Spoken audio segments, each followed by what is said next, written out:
Good evening, ladies and gentlemen. Welcome to Drugs Milan Unboxing. It's that time of the evening. It's getting late. I'm here in the bubble at Emperor's Palace. I had an absolute blast with all the boxing people involved on Saturday. I'm one of the lucky guys to have media accreditation that can be there. But the rest of you, don't despair. You can watch it on Super Sport, channel 201. Boxing starts from 6:30 in the evening. So we're in for a really good night, because what do I always say? What is a good boxing card? It's when you can't just draw a circle around the guys on the left of a ball and those would be your winners. We've got 5 bouts on the card, and 3 of them are very even, very hard fights to pick. I think it's only 2 that's got a favourite in. So let's start with a ball from the bottom up. The opening bout of the evening will be Cohen Ray as a super middleweight returning in a 6-rounder. He's taking on Karabo Mokupi. Cohen Ray 5-0. Now, the last time we saw him was in 2018. He won a decision over Jade Karam. Very scrappy sort of fight. He was away for 2019, had to deal with some personal issues. He's back now and he's facing Karabo Mokupi. I think that is a reasonably easy fight to predict. Mokupi has been stopped in his last 2 fights, albeit against decent opposition. So I think Cohen Ray will have to shake off ring rust, and when he does, I expect him to stop Mokupi somewhere between 4 and 5. But it is anything can happen. What makes this even more unpredictable is the COVID-19 pandemic. It's our first tournament for South African boxing where we're back in the mix. Kudos to Golden Gloves Promotions. They stepped up to the plate and they really drove this thing hard. And we are all systems go for Saturday, but ring rust and inactivity will be a factor for many of the fighters, and we have to see how they deal with it, which makes it even more unpredictable. Moving on, then we are going to see what might be the best fight of the evening. I think it will be explosive. I think it will be a nice blend of styles, and that's the 2 losers of the semi-finals of the 4 at War junior middleweight tournament will fight it out over 10 rounds for the 3rd place, and that's between Rourke Knapp and Tristan Treater. 50-50 fight, very difficult fight to call for me also, and it's becoming, on a personal level, it's becoming harder and harder because you get to know these guys. I've spent a week here with everybody, all of them nice guys, all of them true professionals and sportsmen, but we've got to take a pick and stick. I have to stick my neck out now. Rourke Knapp, I think is the more explosive of the 2. I think he's the harder hitter. Tristan also has a good knockout ratio, but he came up for this tournament, remember, from welterweight to junior middleweight, and in the excuse me, in his last encounter, he was I had him slightly ahead against Boyd Allen. Others had Boyd Allen ahead, but it was a very close fight, and he got stopped in the very last round by Boyd Allen on his feet. But I think Tristan Treater's got the edge in speed. I think he's got maybe the slightly better feet. I think when the fight is at range, if it's in the center of the ring, if it's a stick and move, a boxing match, I think Tristan Treater might have a slight edge. Rourke Knapp is very explosive with his combinations. I think mid-range to close, that is where Rourke Knapp is the danger man. That's his game in this fight there. So I think for Tristan Treater, it would be a thing to box, keep Rourke Knapp at a distance and set a high tempo, use the ring. And I think Rourke Knapp should, and I think he will be, aggressive. For me, that fight, if it ends in a knockout, I'm kind of leaning towards Rourke. If it goes to points, I sort of go towards Tristan. If I have to stick my neck out and pick, I'm leaning towards Tristan Treater to score a decision in a very hard-fought fight. I think he will have to go through deep water. I think Rourke will have him in trouble, but I think he might have learned from the Boyd Allen fight. He will box his way out of trouble. There is the factor of Tristan moving up. Can he take a junior middleweight shot? You know, Boyd hit him with a couple of hard shots there at the end. He still remained on his feet. So it's a question of whether Rourke Knapp will get to Tristan earlier and finish him. But I'm gonna give Tristan Treater a slight edge. I'm thinking he's going to use his feet, use his speed, and use the distance to win more rounds than Rock, although Rock might have a more spectacular rounds. So I'm going to go for Tristan Treater on points there. Then we move on to the cruiserweights over 10 rounds. That's a rematch between Lebo Mashitua and Keaton Gomes. Last year, Lebo Mashitua sprung a mild upset. I thought he would win it actually, and he did win it. And then Mashitua sprung an upset over Keaton Gomes, a guy with a lot of fanfare behind him. A lot is expected from him, the bigger guy in the ring. And he simply outboxed Keaton. Keaton looked out of sorts and swung wildly, looked off balance. And Mashitua just sort of, he started slowly and was a little bit too far out of his punches. Then he found the range and he outboxed Keaton. What is going to happen this time? Is it going to be revenge or a repeat? Also a hard thing to call because Lebo Mashitua's trainer, Lionel Hunter, our best thoughts go out to him. He had to be taken out of a bubble and sent to hospital. As we know, he's very sick and he couldn't make it to Saturday.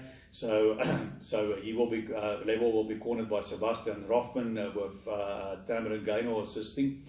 So there's this thing about a last-minute switch now in trainers. His trainer isn't in the corner. How will that affect Lebo's performance? How will that affect his mind? That's a big X factor hanging over Lebo right now. Keaton Gomes has got all the pressure on him. He says he's going to make a statement when it's not going the distance. We'll see, if Lebo Mashitua, the switch from his trainer Lionel Hunter and Sebastian Rothman, doesn't play with his mind and he can stick on the game plan like he did last time. Just be a little bit more bold, more early without being reckless. I think he wins again, unless Keaton Gomes is going to have to adjust. He's going to have to do something completely different.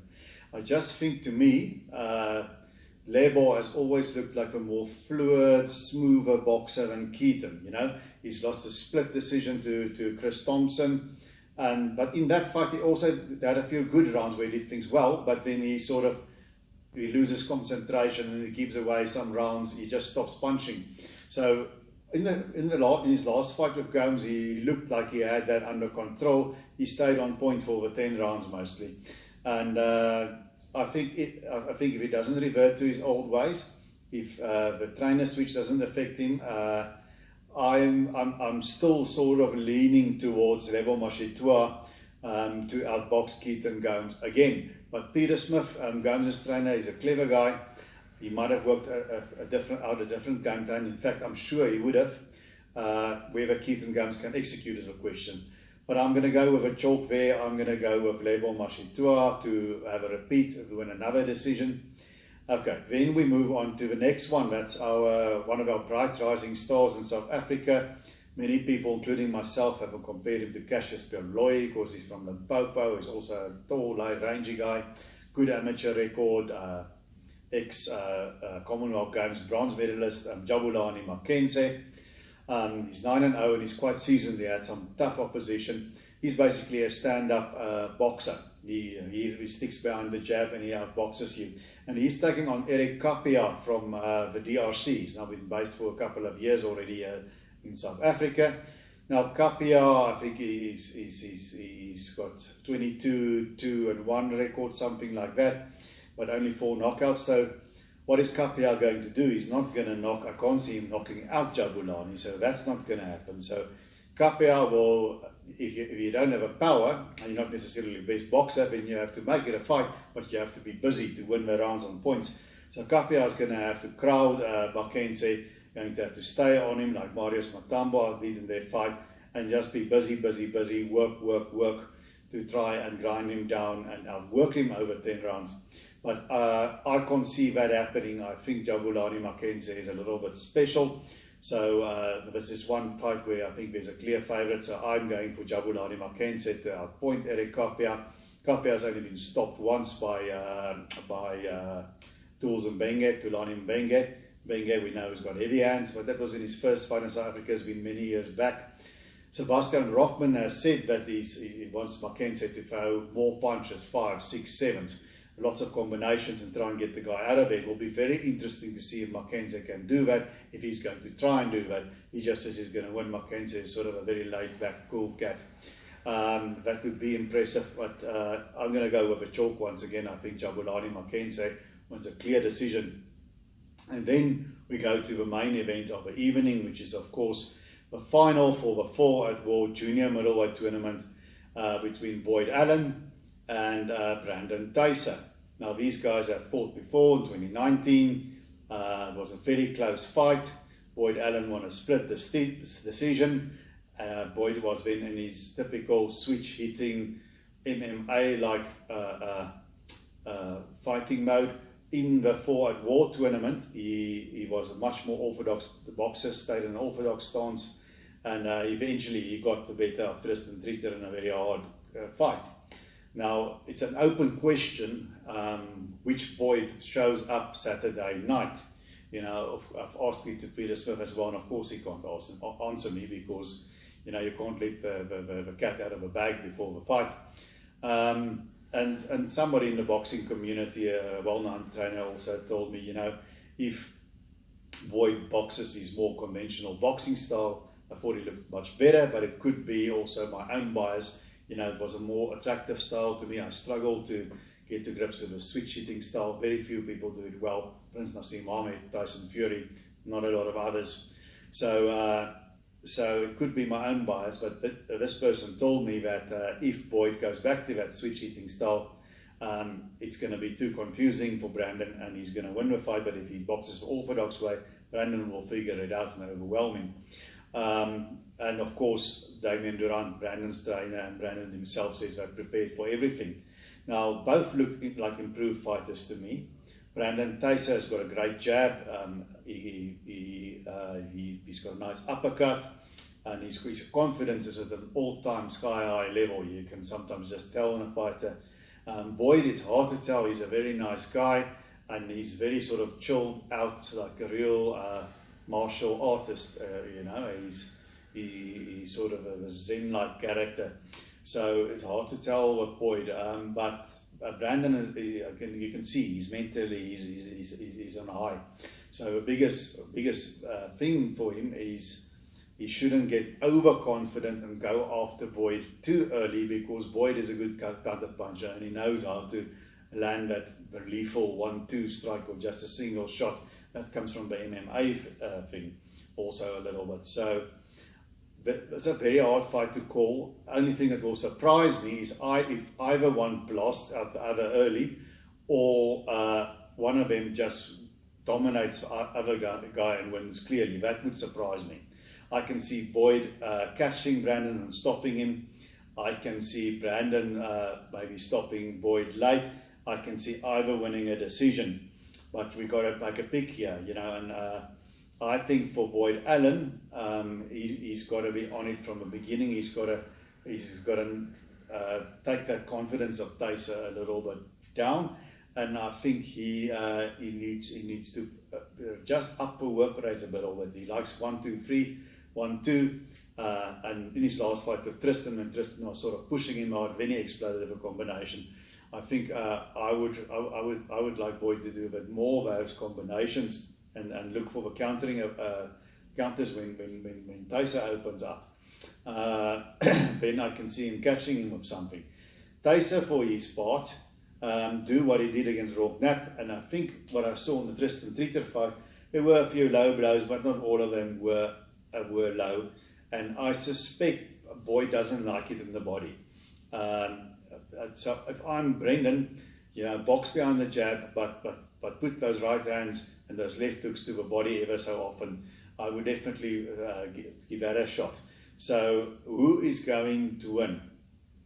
I think Boyd is definitely going to have his moments, but I don't think he's going to have enough of them. So in the end, I'm going to go and not put any money on it. I'm going to go for Brandon Tyser. He's promised a knockout, but I think if it's going to be a knockout, it's going to be late if he really works the body and he hurts Boyd downstairs. But my prediction is I think Brandon Tyser is going to win a hard-fought decision over Boyd Allen. Still, it's a 50-50 fight, and I'm almost sure after Saturday night, when I walk out of the theatre there where the ring is set up, I'm going to have egg on at least half of my face, not my whole face. But that's what I have to stick out my neck, so I am going for Level Mashitua to win on points again. Jabulani Mackenzie on points. I think Tristan Treater on points. And I also think Brandon Tyser is going to just pull it out here in the final. So those are my predictions. And you guys, please subscribe to the channel. Please like. Please leave a comment if you want to. I'm sure we're going to have a lot of debate and different opinions on it. And enjoy your boxing on Saturday night. And until we see each other again, please keep those gloves up.